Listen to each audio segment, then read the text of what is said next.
set up.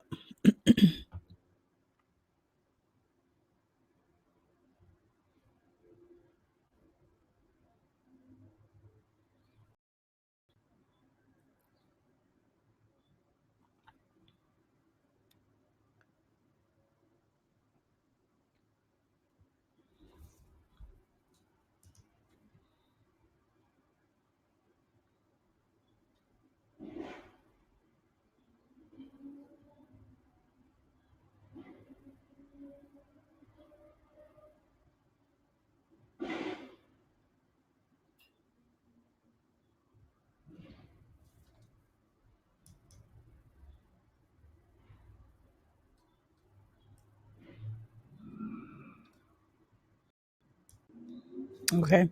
I want to make sure John, Charles, Gwendolyn, you guys can see me and hear me. Please confirm. Can you see and hear me?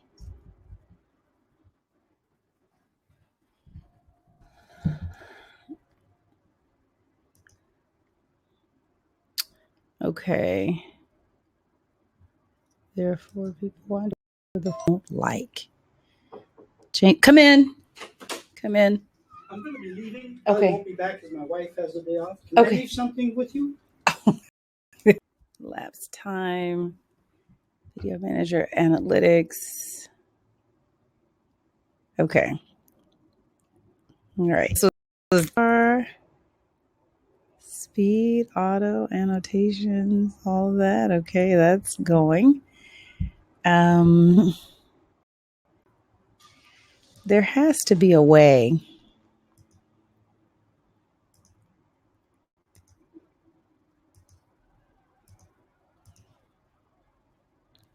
Sorry, guys, I'm giving people a few minutes to get in. We're at 3:04. I'll start at give us another 60 to. I don't understand.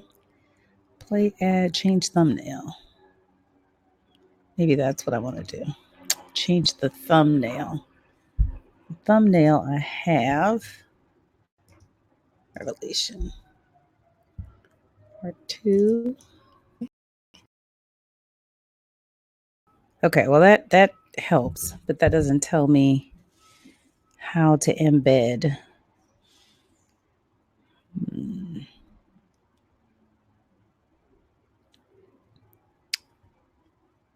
That doesn't tell me how to embed. How are we doing? Okay, so maybe we're going to have a small class today. Maybe we won't have a lot of people here today on our last class together. I have my water. We're finishing up with Be Ye Transformed. And this, Revelation is probably one of my favorite books in the Bible, probably because people have such, man, I don't know how to embed it. This is no good. All right. Hopefully this will get solved by tomorrow. So let's go ahead and share the screen and get going.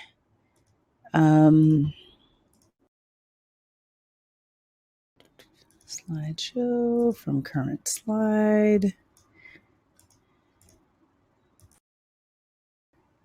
Okay. So we're going to talk about chapter 13 and 14. We've got to touch on. I followed the breaks that she put in the chapter, so it will be you'll be able to follow along with me in the text. We're going to start right at page 240. I'm going to take a moment to just recap where we were last week, because Revelation is one of those areas where people run away from this part of the Bible because there's so many scary visions that are presented. And, quite honestly, if you try to take a literal interpretation for Revelation, it just does not hold up. It doesn't make any sense. And it's really confusing. What's interesting is that when you apply metaphysics to it, it actually is, it becomes understandable. It's actually quite remarkable. And so that's what we're doing here. We're applying the metaphysics to Revelation. And to get started, We're just going to recap the letters in the first three visions. So those letters, and this was part of your homework assignment that's due next week, are written to the seven churches.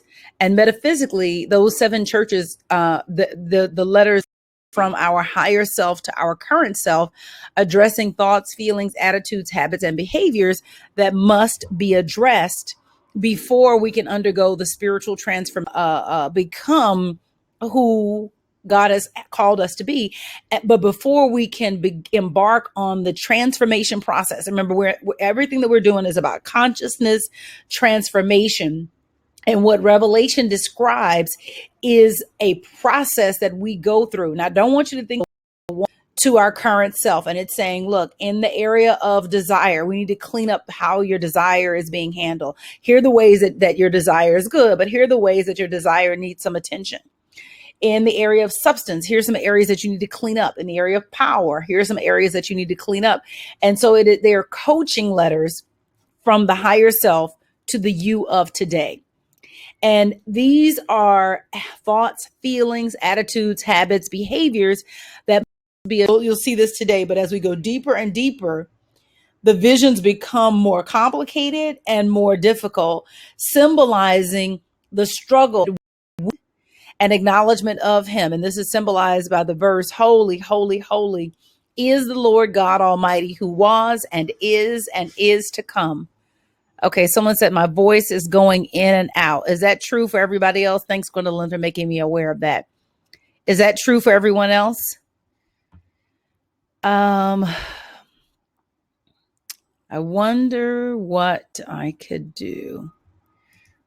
Not okay.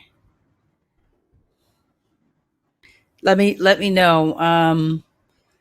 I'm at a little bit of a loss as to what to do about that because the software has changed and I am still learning how to use it. So I don't know how to check to make sure that my microphone is set up. Gwendolyn said, my voice is going in and out. Can I get some feedback on that and whether or not that is true for you guys? I'm looking at the events. Okay. Go to the live dashboard. Okay. Okay. It says it's on. All right. So I'm gonna keep going. Oh, good grief. Okay. They're skipping every other word.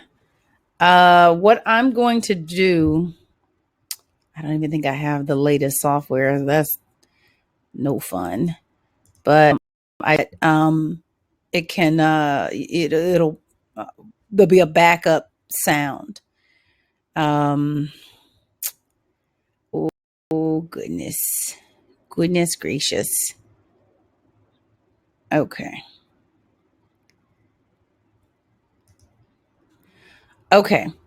All right. So while that's loading, I'm going to keep going, and then I'll pick up the sound, and so I'll have a secondary file on the sound. So I don't want to slow it down, but it'll miss this first part that we're doing, but it'll capture everything else. So okay, great. Sure. Okay. Okay. Let's record the screen.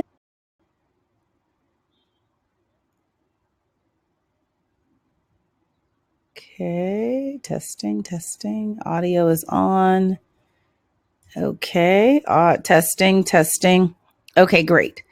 All right, so I am 3, 2, 1, and okay, good. All right, so I have a backup sound file in case this goes out. Will be protected in that way.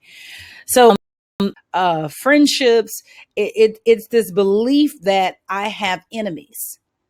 And that's a global belief, and it, at its greatest level of manifestation, it's world war. But on a very small scale, it's just a war within yourself. It is where you have these warring beliefs in you, and if they uh, expand enough, they become part of your experience. Then there's a belief in famine. And again, it doesn't have to be famine like the way that we have a famine right now in the Horn of Africa. It is famine in the sense that there's not enough. This belief that somehow that I could live in a universe with an omnipresent, omniscient, omnipotent God, and then not have enough. And so that belief in famine, and it plays out at different levels depending on our level of consciousness. And then death, and the belief that so what these visions represent are movements in the soul in the process of transforming yourself from someone who operates according to sense consciousness into someone who has and can demonstrate self-mastery. And then the third vision is about moving from a consciousness based on sense, based on truth. And what you're coming into with this third vision is a realization that Christ is Lord of all and his rule is a just one. That's where we are so far. So we're at this place. And what she says in the 12th chapter is that it's all, thank you, Myra, I got your message. So that's where we were last week. So now what we're going into is this fourth vision, and it starts on page 240. And so at this point, what has happened is the initiate. This is you after you've addressed those 7 centers that the letters in Revelation in the beginning of the chapter address, where you have gained sufficient understanding of God to substantiate your faith to a marked degree, but you still feel tremendous pressure from sense consciousness. So you know that you got enough of a handle on God that you've got, but the temptation to believe that you could experience happiness is pulling on you. There's a warring in the soul. What this fourth vision reveals is the consciousness in all of its ugliness. Basically, you are looking at yourself and all of the things that need to be cleaned up about yourself. But you're beyond the point where those things can be hid from you. And now it's time for them to be brought out into the open. And so it's like a wrestling with yourself. And she likens it to Jacob wrestling with his higher self until the break of day. And what you're wrestling for is a deeper revelation of your indwelling Christ. You're wrestling for a deeper revelation of your indwelling Christ. You want to know, you've gotten this point where you've got this understanding of God, but you know that there is still the pull of the human self to give in to temptation, whatever your temptation is. Reverend Mary would say, it's not temptation if you're not tempted. It's not temptation if you're not tempted. If you're not tempted, that's not your temptation.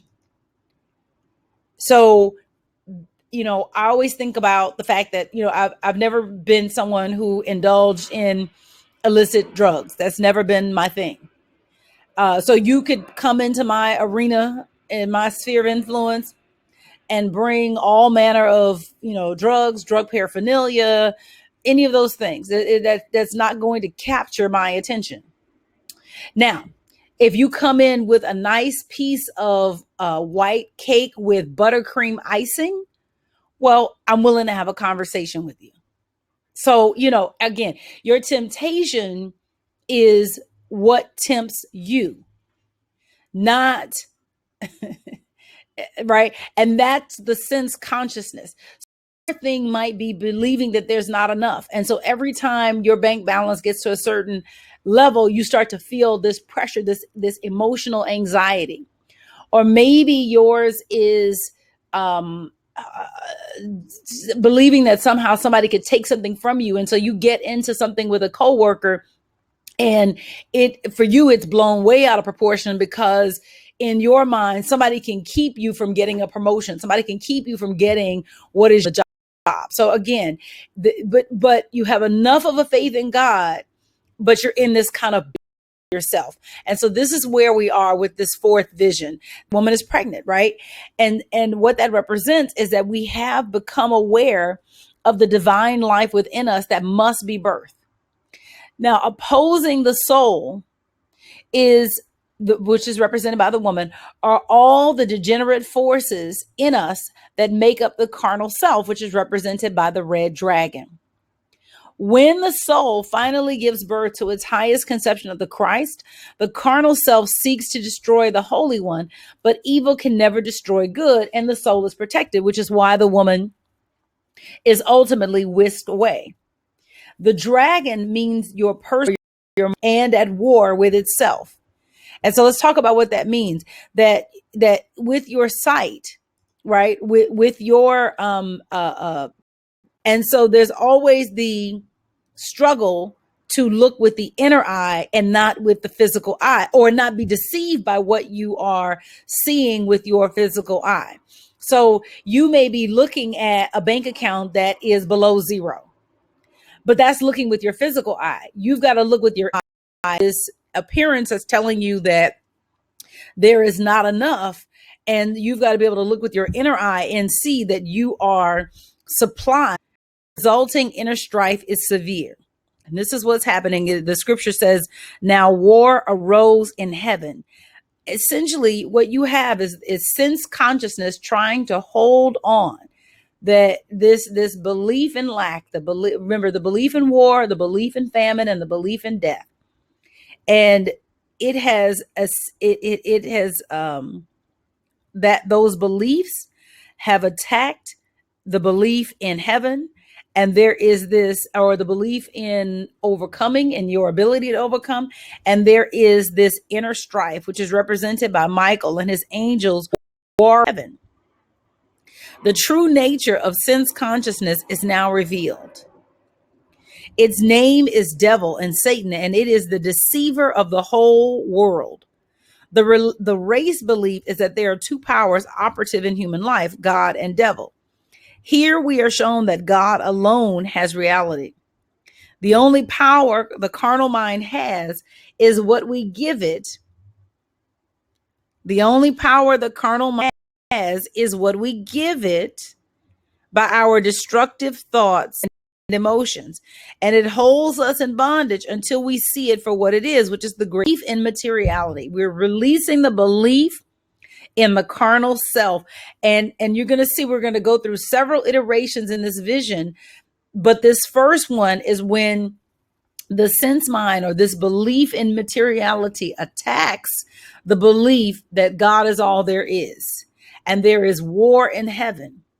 But the spiritual sense at this point in our journey is greater than the mortal, and it's able to overcome it. And what she writes is on page 243 is that we have now reached a crisis in our unfoldment at this point in the journey, because we know what is true and what is false. And though we do not have the spiritual strength to expel all our error beliefs, and they continue we so tremendously that you are feeling the temptation to give into it. You know that it's an appearance. You know that it's not true, not in any ultimate sense. But it still has your attention. It's still causing you to feel a certain way. Maybe you've gone through something and and this thing creeps back. And is that we can tell the difference between what's true and what's false. We're not fooled by the lack of some type of lack appearing, but it's still something that plagues us, that bothers us, that eats at the soul.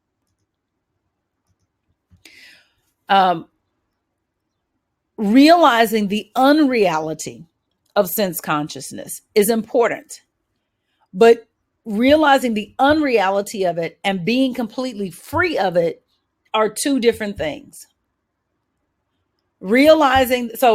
Understanding the difference between what is true and what is false is very important. It's a step on the pathway to mastery, but that's totally different from being free of it entirely. And sometimes what happens is that we want the realization to be the indication of complete freedom from the condition. We want the realization to be the complete freedom from the manifestation. But there may be additional steps to work out at this point in our spiritual journey, and we have to not be discouraged.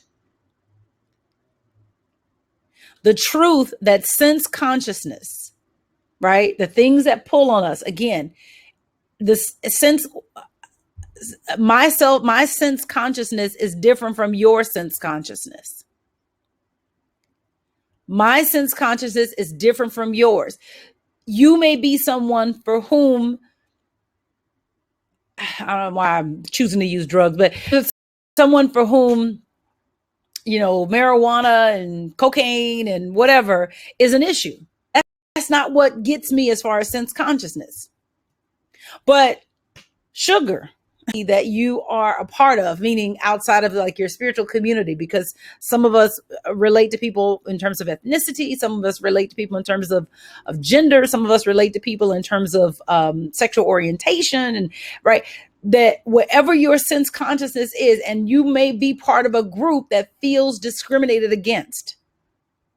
And that's part of your sense consciousness. And so it's almost like you walk around with a chip on your shoulder, waiting for somebody to knock the chip off your shoulder, right? That sense consciousness is a pull on you. You have things that your tribe believes and pull, but at the same time, you see the injustices, and there is the temptation to believe in the injustice. And what's happening at this level in the journey is that the truth that God is all there is, that nothing is against me. If God be for me, who in the world would ever think to try to be against me? That truth has to travel throughout your entire consciousness. So it's a process. And so you get the unreality of it. You get the unreality. It is determined to reassert its dominion. Now, what it does, because it can't make a direct attack. So, right, I see you coming that you've normally come.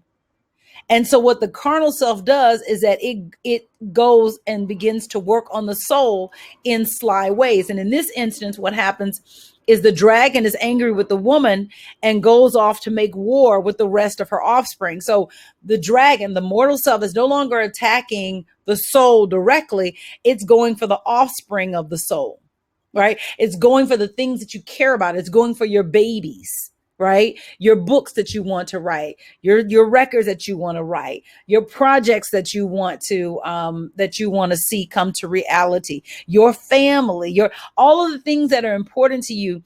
The carnal self goes off to make war with those things. I can't come at you directly. You no longer believe in the reality of, but I bet I can get you in regards to your book as much as you know you. And I don't want to speak about it in a way that it's a separate self, because it's not. It is you. It's part of who you are. But we're in this process of reconciling ourselves to ourselves. And so I'm going to use terms that sound like I'm talking about a separate entity, and I'm not. I'm talking about the lower carnal nature of ourselves that seeks to assert its dominion and hold on to the power, the little bit of power that it has. And so this is again a representation of the battle that happens inside of ourselves as we make our way towards self-mastery. Let me know if there are any questions. So now on page 244, and what we have is that sense consciousness. So what it starts to do is that it starts to look for allies, right? Because again, it can't attack the soul directly, so it's going to go get some friends. And this is represented by the beast rising out of the sea. The beast is connected with the dragon, for he too has 10 horns and 7 heads. He likewise is treacherous and dangerous, and his strength is derived from the dragon, the mortal self. We have encountered this bestial state of consciousness before and were temporarily defeated, but we overcame it. And you can see Revelation chapter 11, verses 7 through 11. The wound we inflicted has now healed. And here is this destructive belief again, honored by those worldly thoughts in us that fear its power. The beast is a type of Antichrist and denotes that phase of the carnal consciousness that reviles the Lord. right? It reviles the law, right? It wants that part of us that believes that people get lucky, that part of us that believes that there must be some exceptions to spiritual law, because I certainly didn't call for all this that's happening in my life, right?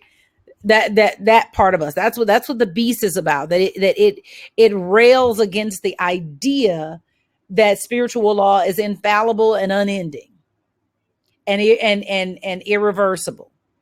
And so rather than cooperate with the law, it seeks to flout the law.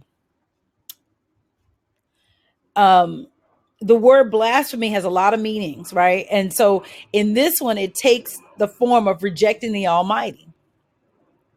And she's very clear that, there are people who are like out and out atheists who just say, there is no God.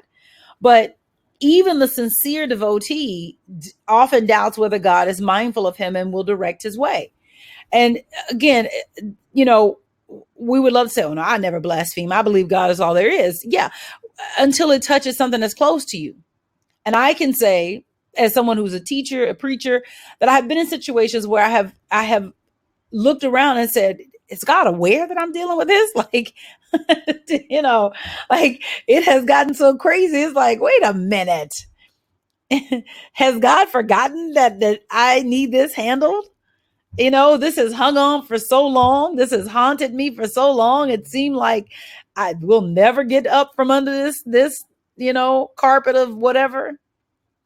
And so the blasphemy, it takes on many forms, but all of it is this rejection of the Almighty, the belief that divine law must not be at work in this situation because I'm doing everything I know to do to change the situation, and it does not appear to be changing. So this is what's happening with the soul, where again, the soul is working with those beliefs that believes that God is not all there is. And it's that part of the consciousness that believes that there must be an exception to divine law. There has to be. I could not be drawing all this craziness to myself. And so the thing is that though we cannot as yet fully control the unregenerate state of mind that continues to indulge in blasphemy, our higher self is aware of it and understands that the divine law brings a penalty for sin.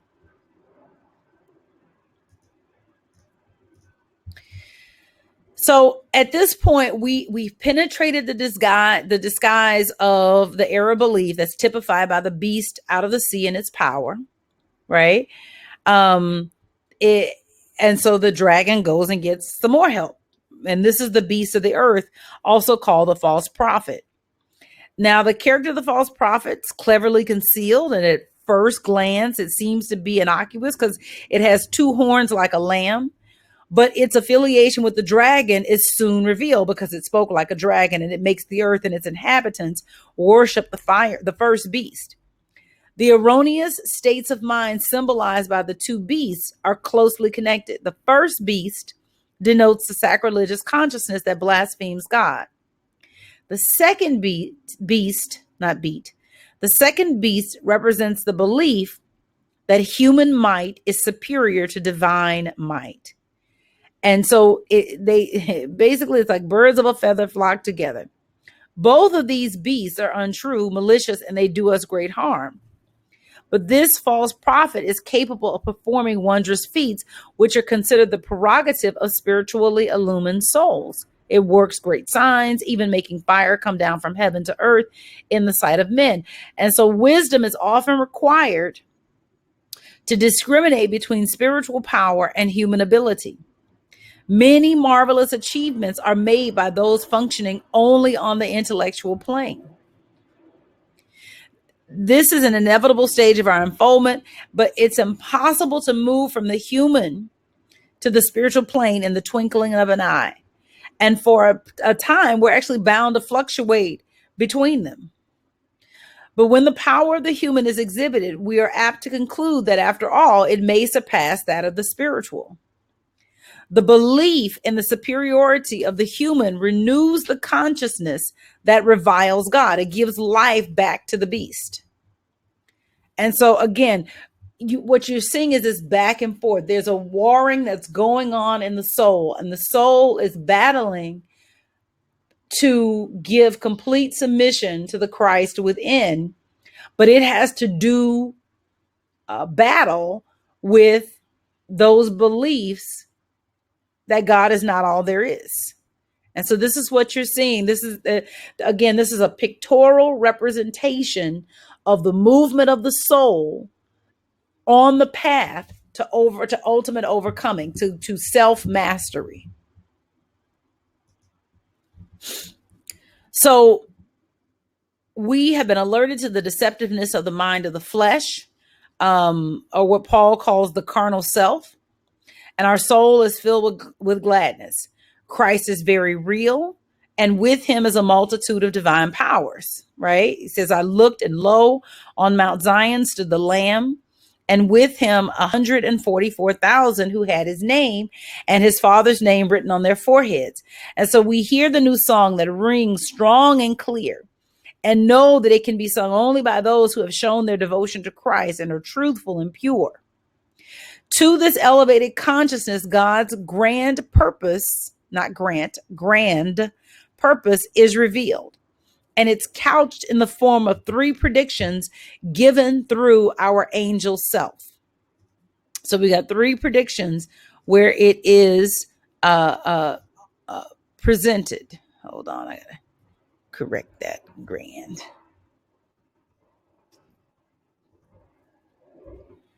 Okay. So here are the predictions. The first is that divine judgment is being exercised. The second is that the power exercised by the material world is doomed to destruction. We're going to talk some more about that. And finally, the mortal self is rejected by God, and suffering is its lot. So these are the predictions that are given. And so at this point, we've learned many spiritual lessons. And really what we've come to is that it's now time for the outer or the conscious self to be further refined. And so this task is to be undertaken by our spiritual thoughts that forcibly expel the mortal beliefs. As we well know, these beliefs are stubborn and require of us a firm and positive denial of their reality.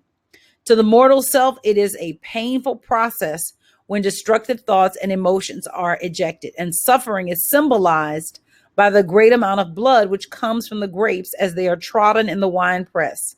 But such cleansing is beneficial, and we endure as best we can. Later on, what we're going to see is that there's an easier and more effective way, which is essentially to let go and let God. But we haven't gotten to that point yet. We're still trying to operate in our own power. Let me know if there are any questions on this. I'm moving through it. I want to make sure I'm touching whatever questions came up for you in the reading. So if there are questions, let me know about that.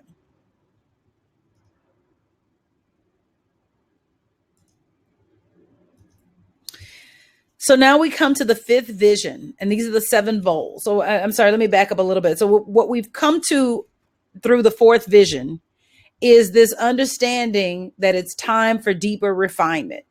So through the first 3 visions, we got an adoration of God. We became aware of the 3 global beliefs that we've got to work on: war, famine, and death. The 3rd vision brings us to an understanding that God is all there is and God is just. This 4th vision is a revelation that there's some deeper refinement that has to happen. And so there's this almost kind of running in and out of heaven that's happening with us, where we're moving in and out of spiritual consciousness, but we still feel the pull of sense consciousness, and it's great on us. It is, before the soul was quickened, it wasn't that great of a demand, quite honestly. But so before the soul, it was that sense of conscious, in us. It didn't pull us. but we've reached a point in our development where the things that we would do that would be out of alignment with God's law, we're aware of it.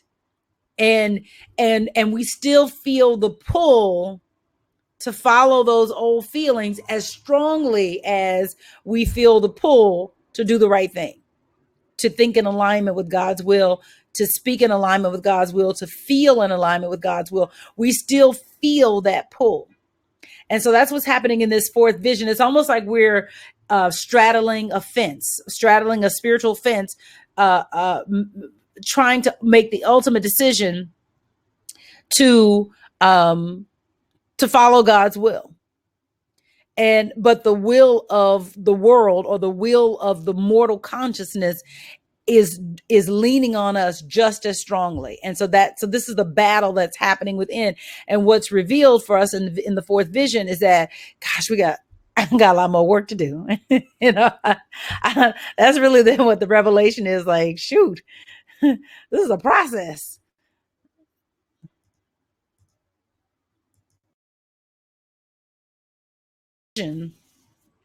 What you see is that we draw spiritual tests to ourselves by the very intensity of our desire to know God and to be worthy of him. We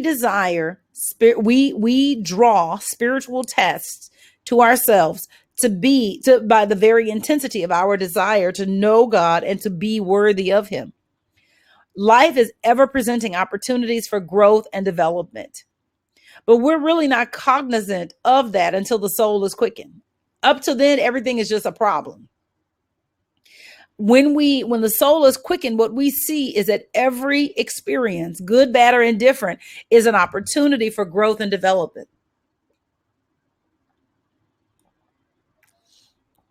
We know that every seeming problem that creeps up is going to reveal something to us that's going to condition us to be more worthy of the flow of God through us. And let me be clear, we're all worthy, but we're all not walking in that worthiness. We're all worthy, but we are not all walking in that worthiness. Some of us are sitting in the place of fear. Some of us are sitting in the place of fear,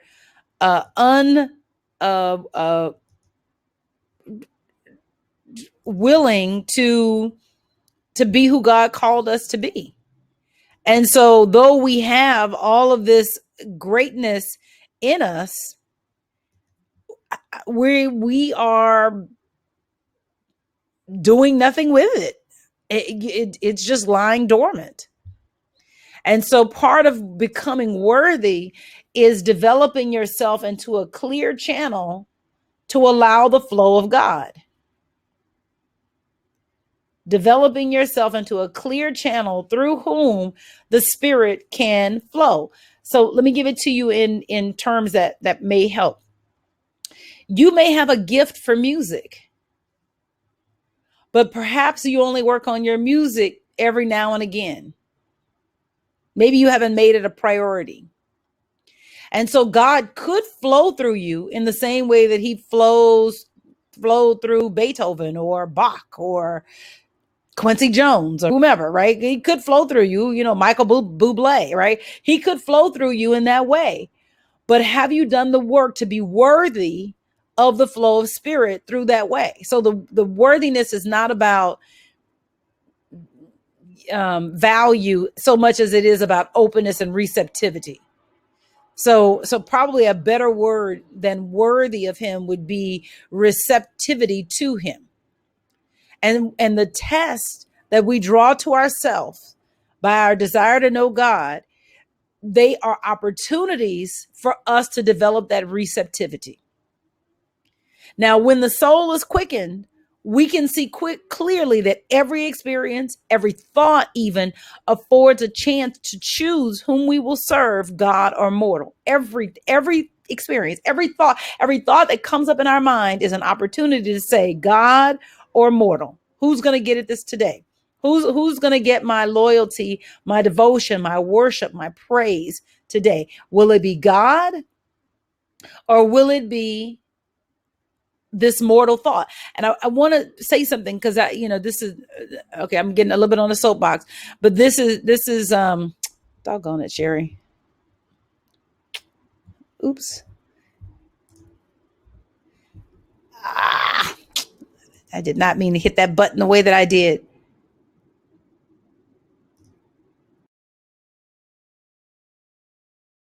Oh, I lost my little thing. Irvin says, now I know why a lot of people are afraid of revelation. Yeah. Because of the religious context of worship, praise, adoration, things like that, right? That what we're talking about is an intensity of attention and focus. Whatever has your attention fully has your praise.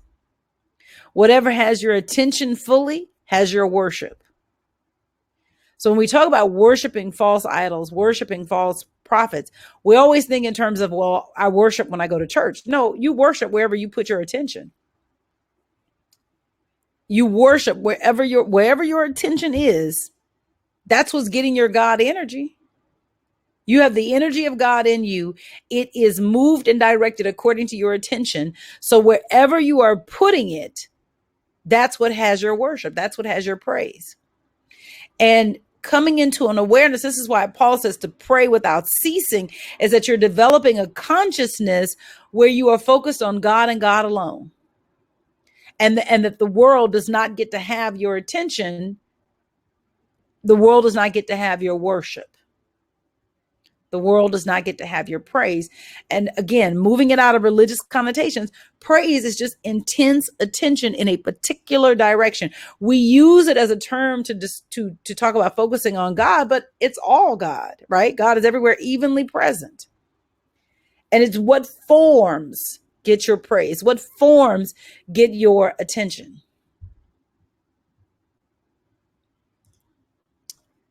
All right, bear with me. It looks like this is sticking on my end. My picture is stuttering. So I'm hoping you guys can see me. It says my stream health is good. God bless the internet. All right, I got to do this twice.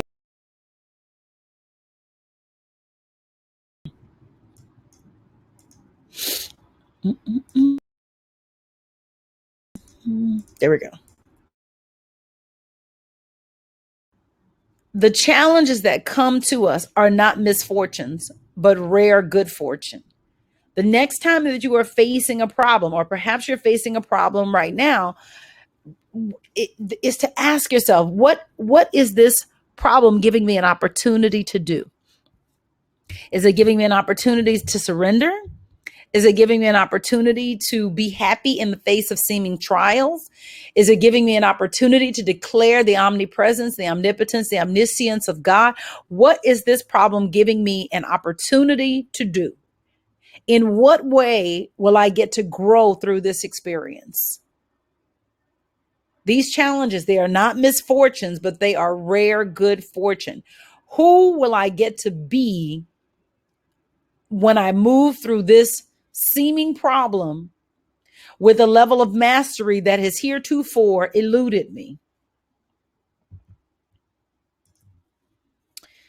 Page 251. So at this point, there are another series of tests that are showing up, because that's just what goes down.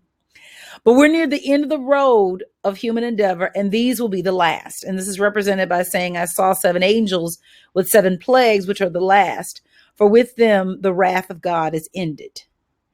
And Charles Fillmore explains that an understanding of the wrath and the plagues can be gained only by knowing the true character of God as principle or law, unalterable and unchangeable. So when we talk about the wrath of God, people get the idea that God can be wrathful, but God is principle, law, unalterable and unchangeable.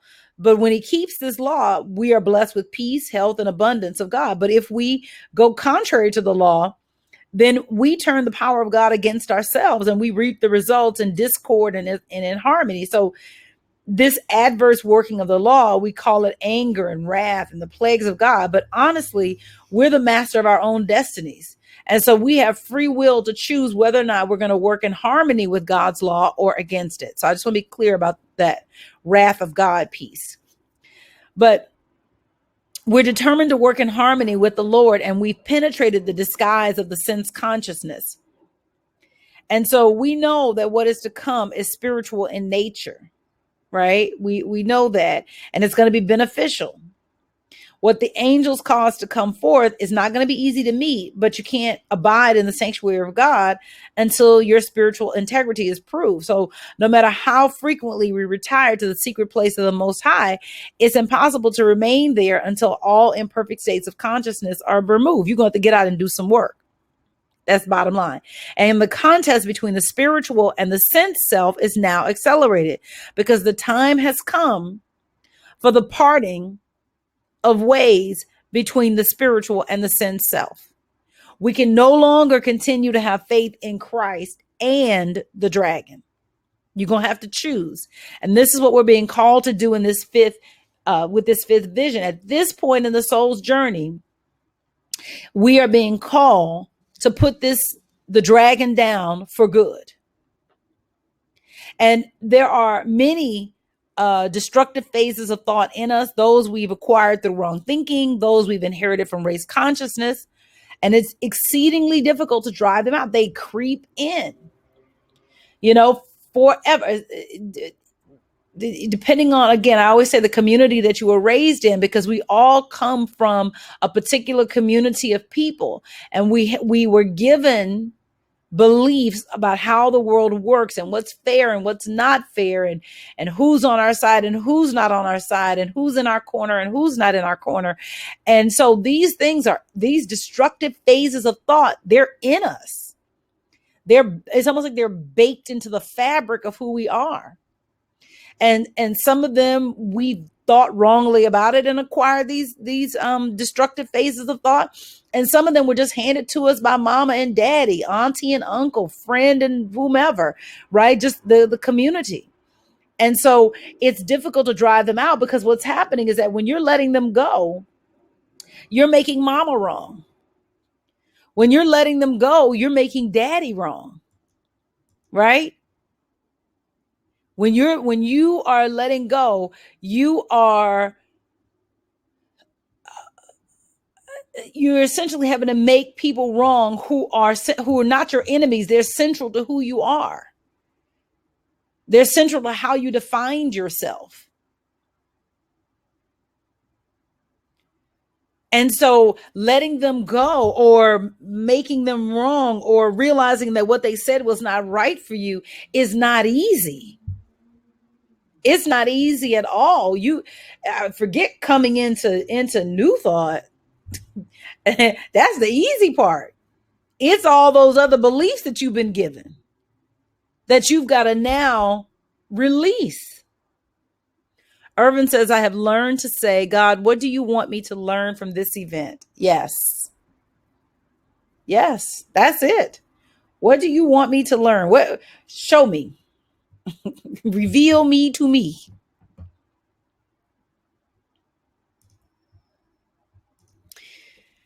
So with the pouring of the first 4 bowls, the false beliefs regarding the body are attacked. And these all symbolize unexpected calamities to our physical being. And so bowl number 1 is it inflicts foul and evil sores.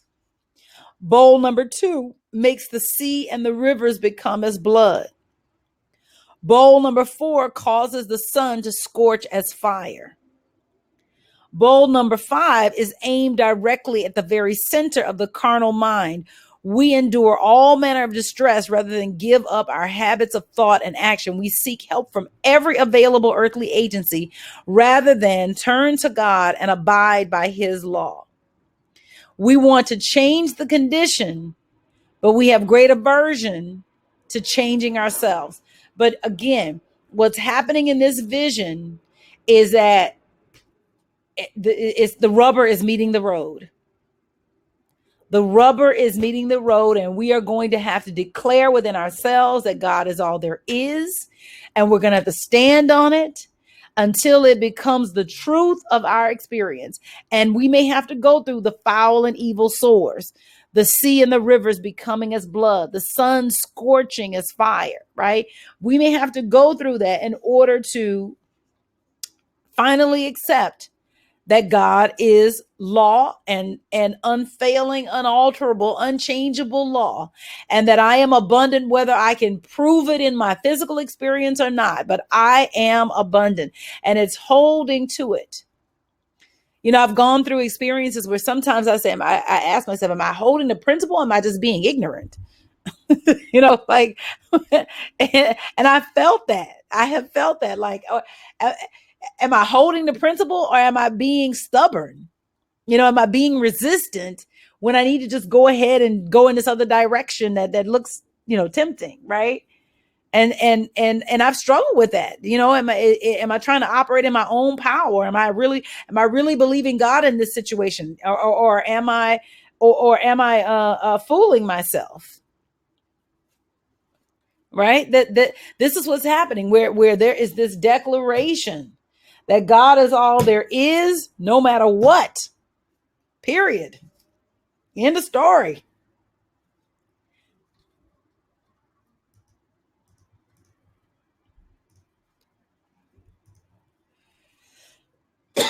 Excuse me. So this section of the vision really strikes at the belief in and love for things of the world. These are extremely deep-seated and strong. In our unredeemed state, we are much closer to the outer plane than we are to God, and it looks to us as this, and we look to it, meaning the world, as the source of our good. We have faith in what we can touch with our five senses and what our five senses report to us. And so this keeps our attention fixed on materiality as the only reality. But it's become so much a part of our thought that we become slave to it. And when our eyes are open to the spiritual world, we try to follow Jesus's injunction, which is to judge not by appearance, but judge with right judgment. But this is not a simple thing to do because we've had these former convictions that we have to contend with, right? An attack on the belief in materiality starts as this sixth bowl is being poured, and it dries up the river Euphrates. Love for material things is a part of the carnal mind, and when this mind is threatened, it makes a great effort to defend itself. Unclean thoughts issue from it, and they gather strength from kindred thoughts. But the great day is coming when the final battle between our human and divine self is to be waged, and fighting for our life, the human rallies its forces. And here we get to this battle of Armageddon. So there's the near Megiddo, which is an older Hebrew form of Armageddon. There's the famous battlefield of Israel. And so the use of Armageddon, this is a clear indication that the approaching war is to take place on the heights, or is to be a battle between spiritual and satanic combatants. We have seen the falseness of the sense consciousness revealed by the pouring of the six bowls. And now we've taken these lessons to heart. And now we are ready for bowl number 7. When the angel pours his bowl into the air, the Christ announces the good news. It is done. The purification of our consciousness is continuing, but it is a shattering experience, and our whole being quivers. This is represented by the earthquake. We see more clearly than ever that we can serve mammon no longer, for our belief in materialism has been violently shaken. And yet the remnant of the mortal self holds on and curses the Lord for the pain it is enduring. But where we are now, this is a turning point for us in the process of overcoming. It is done. The tests, which it had been so difficult for us to meet, are now over. We see evil for what it really is, which is an accumulation of wrong thoughts and our own minds. We recognize that there's no outer power opposing us. There's nothing to stop us from moving forward. And though we haven't yet fully conquered our inner foes, from now on, the rest of the stuff that comes up to us, we can see it clearly, and we're able to view the problems in our lives in a much more detached frame of mind. We're finally able to just let the Christ cast them out. This is what's happening. So it's, again, we are moving toward that final mastery where we are doing battle with those thoughts. But now it's almost like we're coming up on a horizon where we can, or up on a hill where we can see over. This is why it's the Battle of Armageddon, where we can see over the hill and see our way into, quote unquote, the promised land. Our angel self now reveals the depravity of sensuousness, which is represented by the great harlot. The feminine always represents the feeling nature. And it is through the feminine that the desire for feeling, these lustful desires, arrive, and they've enticed us to sense indulgence. But I want to touch on this because we always think of sensuality as sexuality, and it's not. Sensuality is an integral part of both materialism and the carnal nature. It's the desire to feel, right? I want to know what I can feel, right? What I can perceive with my five senses. Can I see it with my eyes? Can I touch it with my hands? Can I taste it with my tongue? Can I hear it with my ears? Right? Can I smell it with my nose? Sensuality is about gratifying the five senses. And so we seek things. Now, what happens is that a desire arises in us, and it's a spiritual desire. We don't know how to fulfill it. And so we go trying to fulfill it through sense consciousness, through trying to satisfy. And this is why the things of the sense never satisfy, because they can only gratify for a moment before you've got to renew that pleasure. They can only gratify for the moment before you've got to renew that pleasure. And so you've got to learn to reach for God and God alone. And the thing about a sensation, right? Whether it's feeling, taste, touch, smell, or hearing, what is that it passes. It always passes. I always use the example of fasting because a lot of people have fasted, and in our community, a lot of people have fasted. And you know that when you get to day 3, something miraculous happens on a fast, is you lose the desire for food, the sense of hunger. The sense of hunger passes. This is true of all sensation. If you will wait out whatever is the desire for the food, the sex, the drugs, the whatever, if you, the person, right, the feel you want to, right, whatever that, if you can wait it out, it will pass. What keeps feeling alive is that we get involved with the feeling. We start to story tell about the feeling. But if you will just let the feeling stand and just observe it objectively without getting involved in it and beginning to tell a story about it, it will pass. Just like the sensation for hunger will leave you on day 3, there is a day 3 for every feeling that you could imagine, whether it is taste, touch, see, hear, or smell. And so what's happening here is that outwardly, the lust appears to be attractive and desirable, but its repulsiveness cannot be hidden. So at this point in the vision, we're starting to see the desire to satisfy the sense self revealing itself. And what we get to the place of is we realize is that this unbridled sensuality, this unbridled indulgence of the senses, it saps our life force. Because essentially what's happening is that we're trying to meet a spiritual need by physical means, and it's never going to happen that way. Irvin says that is why we become uncomfortable with silence. Yes. Yes. But if you just stand, I promise you, if you just stand, the feeling will pass. The feeling of discomfort will pass. Pay attention to what comes up when you meditate. There may be a spirit of impatience that comes up where you're just like, when is this gonna be over? Like that, and pay attention to that, because that feeling will pass. Whatever the feeling, a feeling never lasts forever. But when it, that unbridled sensuality, that unbridled, unchecked indulgence in satisfying the senses literally drains us of our life force. It is as if we're pouring the energy of God into things that we're building our things, not on building our hope, not on things eternal. We're putting it in things that have no lasting value.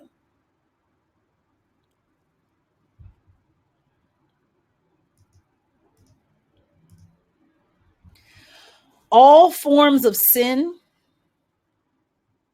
come from the lower nature, or represented by the beast, and end in ruin. All forms of sin, all forms of mistakes, all forms of error thinking spring from the lower nature, meaning the part of us that's trying to satisfy the sense self, SENSE, the sense self. It ends in ruin. It will kill itself if you don't get involved in it. Now, if you get involved in it, you keep it alive. You begin to breathe life into it. This is puzzling to the mortal thought, but spirit knows the beginning and end of iniquity. Evil is self-destructive. Evil is self-destructive. You need to know that. Evil is self-destructive. The ignoble elements in the sense consciousness are always at war with one another. I don't know who said, I don't know if this is Fillmore Butterworth or John Randolph Price, but it says, every error thought contains a seed of its own destruction. Every error thought contains the seed of its own destruction, meaning that every thought based on error is going to run its course. This is why the things of the sense must pass away, because it's always at war with itself. It's not based on principle. It's always at war with itself. And eventually it's going to die out. Eventually it's going to die out. That's just the nature of it, because it's not built on anything that can last. Provided that you don't get involved with it, it will go ahead and die out faster. Provided that you don't get involved with it, it will die out faster.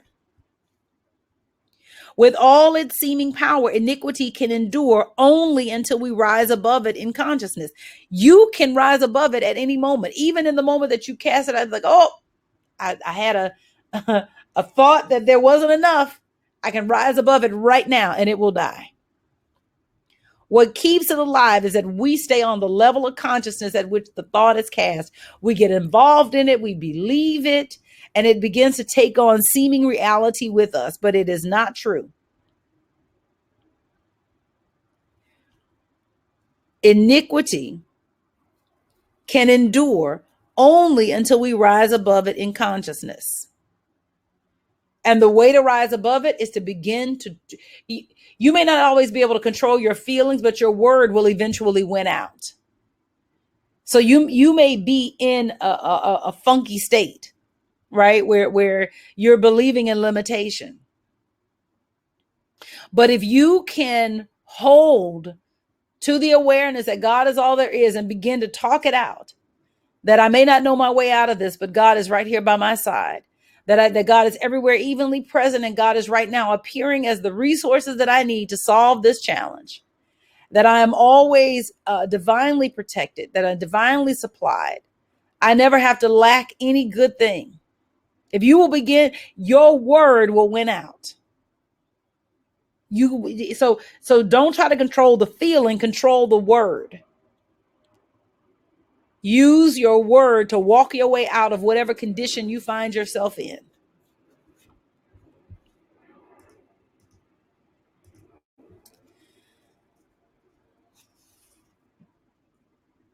So what's happening is that now we're at the place where we're dealing with the fulfillment of a prophecy that was first given in chapter 14, verse 8.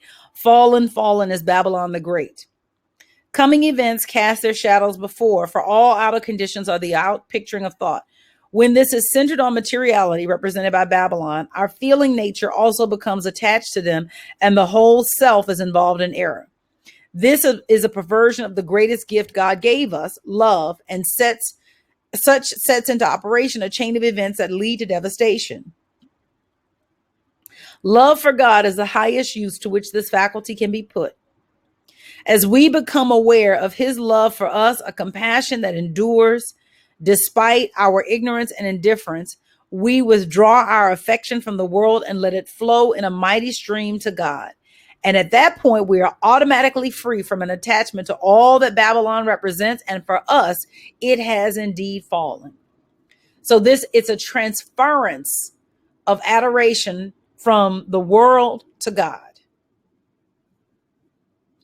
And what happens is that we get a revelation in three parts.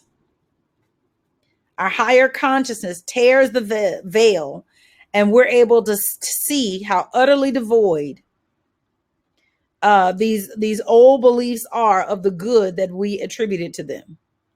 And so it comes in three angels. The first angel, having great authority, assures us that our mistaken belief in the desirability of the material realm is passing away. Fallen, fallen is Babylon the Great. Sorry about that, guys. A dwelling place of demons, haunt of every foul spirit. The second angel, the voice from heaven, announces that the moment has arrived to detach ourselves completely from all that Babylon stands for and save ourselves from harm.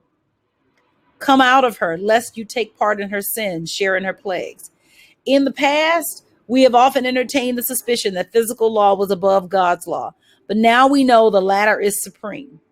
Even the outer benefits we attributed to the world are no more. The beautiful objects that gave us an aesthetic pleasure, but which we associated with materiality, have disappeared. Momentarily, our human emotions cry out as they saw the smoke of her burning, but our spiritual self rejoices that our belief in a life apart from spirit has come to an end. This judgment is confirmed by him. The third angel shows us all joy has departed from what we once thought could furnish happiness. All prosperity based on worldly ambition has vanished. Once the misconception that our best interests lie in the outer was strong enough to empower our faith in God as the giver of every good and perfect gift, but this too has been dissolved. And it reads, so shall Babylon, the great city, be thrown down with violence and shall be found no more. Any questions on this so far? All right, Myra, see you later. Any questions on this?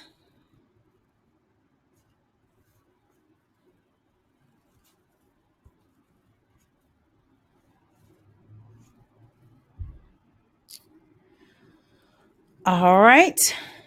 So we're going to take a 5-minute break. I have 4:17 and we're going to come back at 4:22. It is 4:17. We'll be back at 4:22.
Is ready?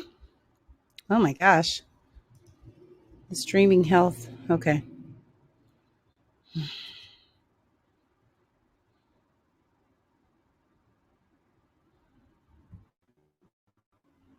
Okay. Like a stutter on my screen. Ah. Okay. Irvin says, Reverend Sherry, how do you recognize lustful sensuality from spiritual sensuality, or better said, senses appropriately used? So first of all, it's a great question. Your are not to be ignored, but the information that they bring is meant to be considered, but in its proper context. So you may be getting, and I hope it's recording well. I'm getting a stutter on my screen. What you guys are getting? Mercy. So let me back up. So you got to remember your senses are always twofold. There's an inner eye and an outer eye. There's an inner ear and an outer ear. There's an inner nose and an outer nose. There's an inner touch and an outer touch. Hearing, no. Taste. There's an inner taste and an outer taste. Anyway, each one is double, right? There's an inner and an outer. Oh, you are getting this? Oh, okay. So, all right. Well, here's the thing. I am recording the sound through a recorder on my computer. So I will I will upload it to my SoundCloud and I will post the link in the classroom. So you'll have the sound for this. So I don't know if it's the internet, if it's my computer or what, but okay. So you have all of your senses are double. And when you are drawing from your